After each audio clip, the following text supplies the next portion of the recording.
मी आजही तुम्हाला सांगतो, याही विधानसभेला मी कुठलाच वचननामा काढणार नाही, कुठलाच जाहीरनामा काढणार नाही. संकल्प केले, परंतु त्यांनी आता एकच संकल्प करावा की याच्या पुढे कुठलाही संकल्प करायचा नाही, कारण की त्यांचे कुठलेही संकल्प सत्यात आले नाही. शेवटी संकल्प तोच माणूस करू शकतो ज्याचे संकल्प सत्यात आणण्याची ताकद आहे.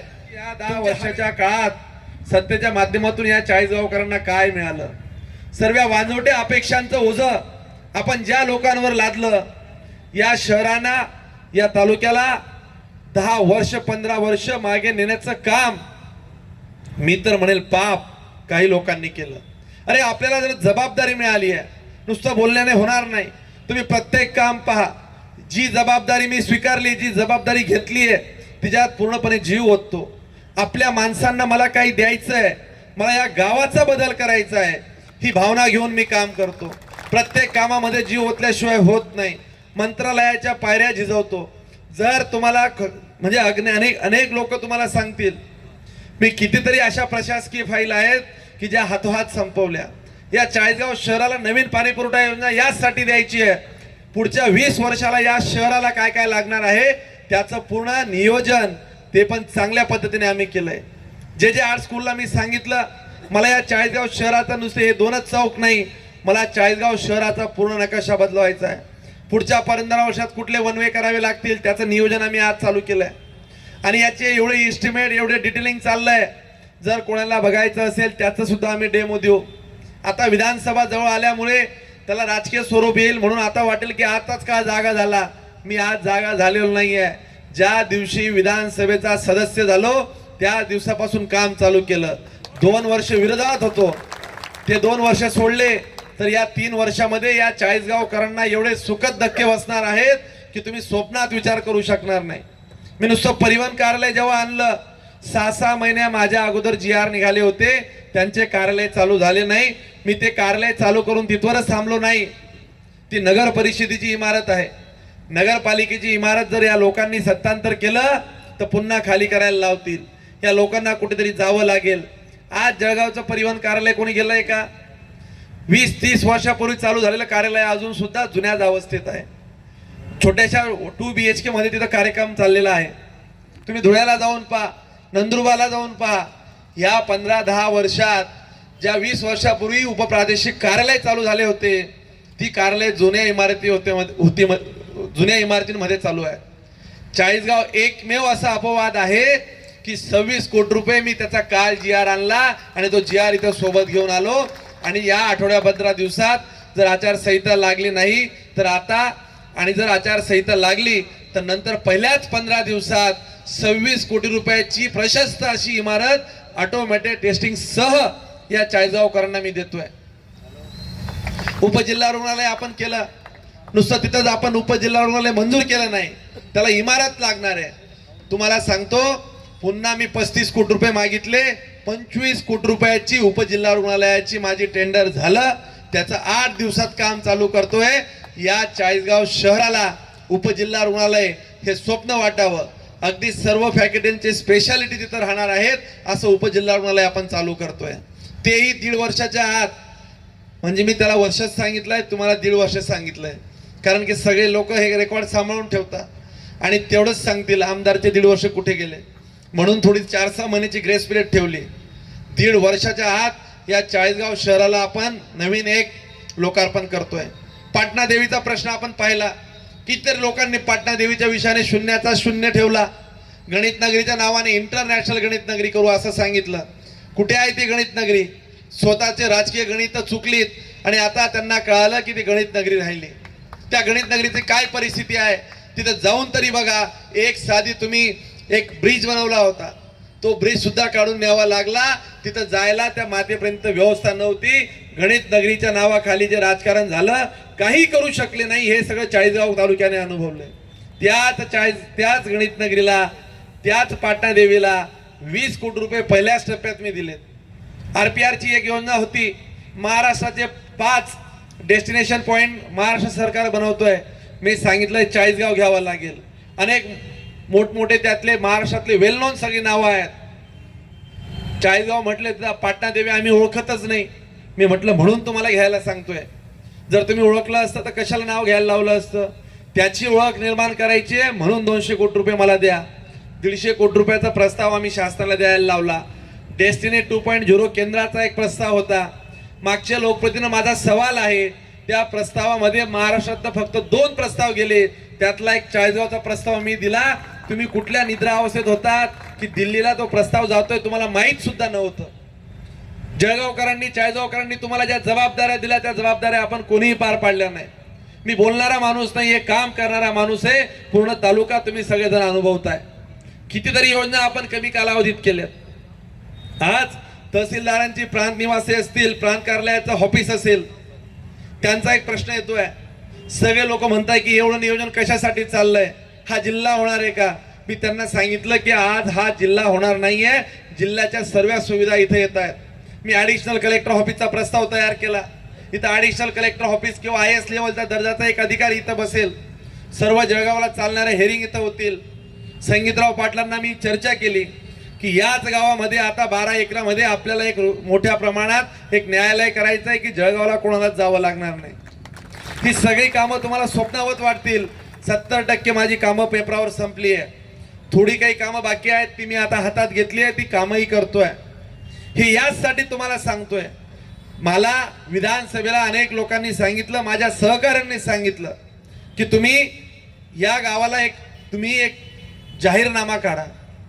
कोणी म्हटलं वचननामा काढा, कोणी म्हटलं शपथनामा काढा. मी म्हटलं कुठलाच माझ्याकडे जाहीरनामा, शपथनामा, वचननामा मला काढायचा नाही. लोकांनी फक्त एकदा निवडून द्या.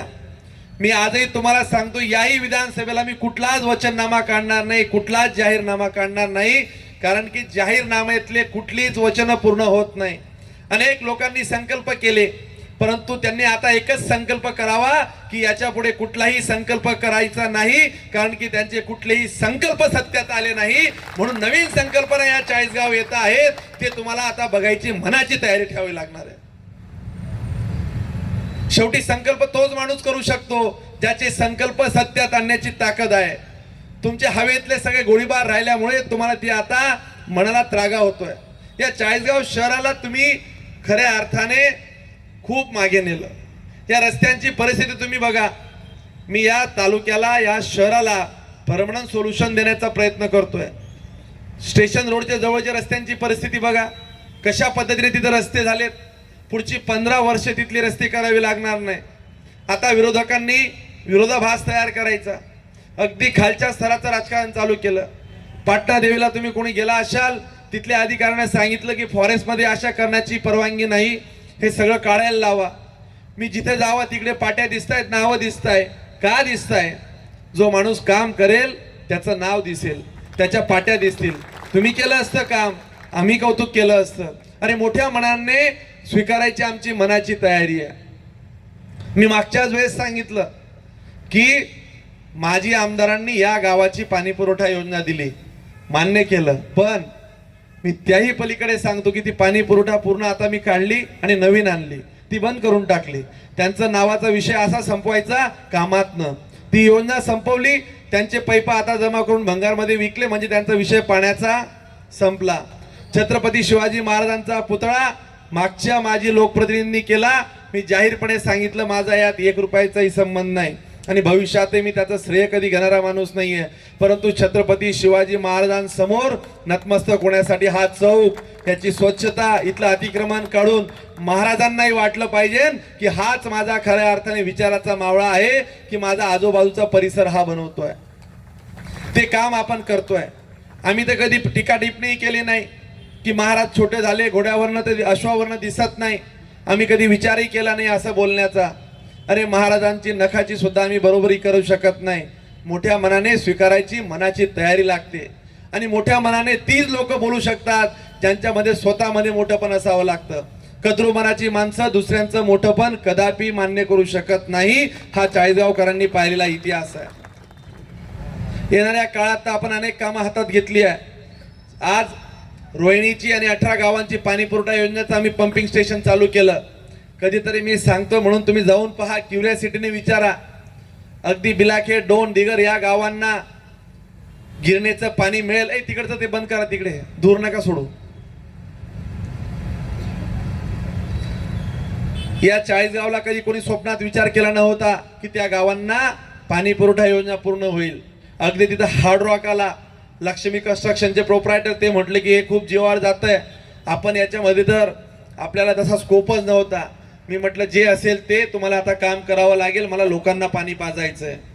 मी त्या बऱ्याच गावांना सांगितलंय मी तुमच्याकडे मतं मागायला येईल, त्या दिवशी तुम्हाला या गिरणीचं पाणी पाजलेलं असेल तेव्हा मतं मागायला येणार आहे. एक 4-5 गावं कधी सुटली आमची, डोनची, इथली, हिरापूरचे, सासरवाडीवाल्यांना सांगता येईल की 4-5 गावं मी नंतर करतो, परंतु एवढ्याच 8-10 दिवसात तिकडच्या 10 गावांना पाणी पाजायचा प्रयत्न मी करतोय. एवढ्या प्रकल्पातल्या एवढ्या मोठ्या योजना जे 4-4, 5-5 वर्ष चालायच्या त्या मी वर्ष 1.5 वर्षात संपवतोय. हा विकास असा उगीच होताना दिसत नाहीये, याचं सगळं चित्र तुम्ही सगळेजण पाहताय. हा बदल जो घडतोय तो नियोजनपूर्व घडवावा लागतोय आणि या नियोजनाचे, या बदलाचे आपण सगळेजण साक्षीदार आहात. अजून कितीतरी गोष्टी तुम्हाला मी सांगणार. या शहराला जे आर्ट स्कूलवाल्यांना मी सांगितलं की अशा पद्धतीने हे शहर मला डिझाईन करायचं आहे की या शहरातले सगळे मी इलेक्ट्रिक पोल काढायला घेणार आहे. यातले 8,77,24,318 रुपयाचा हा एक प्रस्ताव तयार केला. त्या प्रस्तावाच्या माध्यमातून आता हे आम्ही सगळे काढतोय आणि तुम्हाला चाळीसगावकरांना पुन्हा सांगतो, कदाचित उद्या या चाळीसगाव शहरातले 70% रस्ते हे संपतील. याचं कारण असं आहे की राज्याच्या मुख्यमंत्र्यांना मी मागच्या वेळेस बोललो आणि आज मला सचिवांनी सांगितलं की तुम्हाला प्रशासकीय आणि वित्तीय मान्यता उद्या मी देण्याचा प्रयत्न करतो. 76 कोटी रुपये रस्ते जर मला या 3 दिवसात नाही मिळाले तर नंतरच्या विधानसभेनंतर 1 ते 2 महिन्यात 76 कोटी रुपयाचे रस्ते मी या शहराला देणार आहे. अनेक लोकांनी जी आश्वासनं दिली ती आश्वासनांची पूर्तता कधीही झाली नाही. मी प्रत्येक गोष्टीला कमिटमेंट वर्सेस परफॉर्मन्स या गोष्टीवर रिलाय करणारा माणूस आहे और जो मैं बोलता हूँ वो मैं डेफिनेटली करता हूँ. प्रत्येक गोष्ट तुम्ही अनुभवताय. आता विरोधकांचं असं झालंय की बोलता येईना आणि सांगता येईना. ज्याही रस्त्याने जातात लोक सांगतात की हा मंगेश दादानेच बनवला. ज्याही सभागृहांमध्ये खेडोखेडी जात आहे बघा, 174 सभागृह मी ग्रामीण भागात बनवली. 17 सभागृहांची फोटो यांनी दाखवावे. सावता माळींच्या नावाने राजकारण करता फोटो दाखवण्यापुरतं 5 लाख रुपयाचं सभागृह जर कोणी दाखवलं तर मी त्यांचा इथंच सत्कार करेल. छत्रपती शिवाजी महाराजांच्या नावाने राजकारण करतात. ती सभागृह यांच्याकडनं फार ग्रामीण भागात झाली नाही. 1-2 ठिकाणी तुरळक झाली, तेवढी वगळता ती करता आली नाही. सेवालाल महाराजांच्या नावाने नाही, ह्या मोठमोठ्या व्यक्तींच्या नावाने, महापुरुषांच्या नावाने जातीय तणाव निर्माण करण्याचे काही लोकांनी आता मनसुबे आखले आहेत.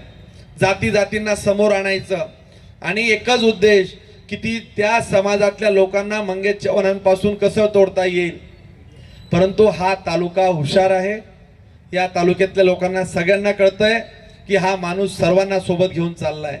मी तमाम चाळीसगावकरांना सांगतोय की माझ्यासाठी सर्व चाळीसगावकर हे वंदनीय आहेत, आदरणीय आहेत, पितृतुल्य आहेत. हे सर्व माझ्यासाठी हा माझ्या परिवारातला भाग आहेत. मला या तालुक्याला जाती जातीत गटागटात विभागण्यापेक्षा विकासाच्या उंचीवर नेण्यासाठी मी प्रयत्न करणारा माणूस आहे.